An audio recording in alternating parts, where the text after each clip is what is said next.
C'est fait, ce matin, la bourse de Paris a atteint un nouveau record absolu à 7 582,47 points, surpassant le record précédent du 24 avril d'un seul et unique point. L'indice parisien a finalement retrouvé sa zone d'équilibre juste après, clôturant la séance sur une légère baisse de 0,11% vers les 7 543 points, avec 2,85 milliards d'euros échangés sur la journée.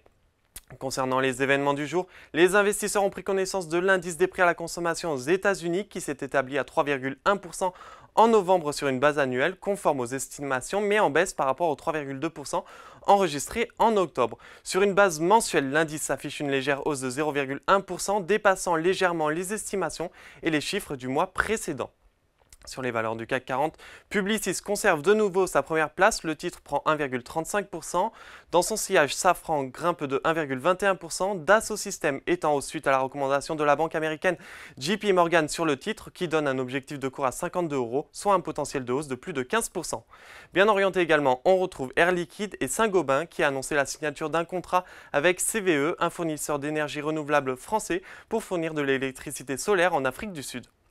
En revanche, Alstom enregistre une perte de 2,34% après que Morgan Stanley ait abaissé son opinion de surpondéré à pondération en ligne sur le titre. Puis juste derrière, on retrouve la foncière commerciale Unibail-Rodamco-Westfield avec une contre-performance de 1,79%. Sur le SBF 120, Solvay et Syensqo prennent les devants avec des hausses respectives de 7,37 et 6,46%. Orpea est en haut du tableau aux côtés de Soitec France KLM qui accueillera un nouveau directeur financier pour le groupe KLM à partir du 24 avril 2024. Un territoire négatif maintenant, Valeo chute sous le seuil de 14 €. Ensuite, le spécialiste des vaccins Valneva perd 4,69%. Le titre est en recul de 8% sur les 5 derniers jours. Puis juste derrière, Voltalia, CGG et Neoen affichent également des baisses de plus de 4%. Et pour terminer à la clôture parisienne, Wall Street est en légère hausse sans prise de risque à la veille de la réunion de la Fed.